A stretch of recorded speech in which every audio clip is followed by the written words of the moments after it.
6 o'clock, new immigration rules. The Homeland Security Department is greatly expanding the number of people living in the United States illegally who are considered a deportation priority. The memos show the Trump administration is following through with his campaign promise to increase the number of deportations and speed up the process. KXAN's Phil Prazen talked with families in the Rio Grande Valley who are on edge. People who came to Texas illegally are nervous on the outskirts of McAllen. Fearing deportation, Florencia wouldn't give me her last name and doesn't want us to show her face on camera. Fleeing violence, she came here illegally 14 years ago for better opportunities with her husband, who's now in an immigration detention center, leaving her to look after 6 children. She says she's worried about ICE increasing deportations because they could come for her, and her children would be left without either of their parents. The youngest ones were born in America. The teenagers can stay under an Obama-era program that the Trump administration plans to continue. Florencia lives in one of the colonias, the neighborhoods that pop up in between the big cities in the Rio Grande Valley.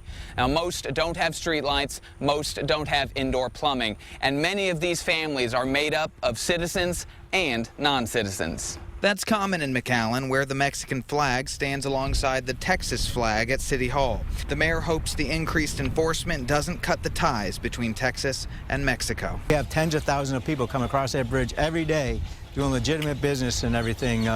The average Mexican would be much more concerned about border wait times. Florencia says she doesn't make enough money as a maid to go through the process to stay here legally, and she fears the incoming policies will rip right through her and her children.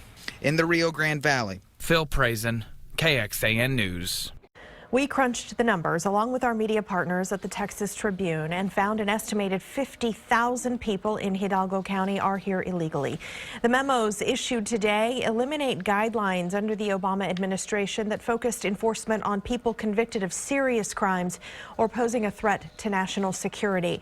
They call for the deportation of any individual in the country illegally if they are convicted, charged, or suspected of a crime, which could include traffic infractions.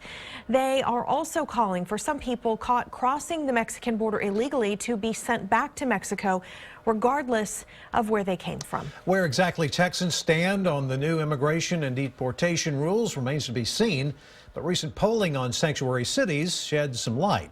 A UT Texas Tribune poll from earlier this month shows that half of all Texans oppose or are against sanctuary cities.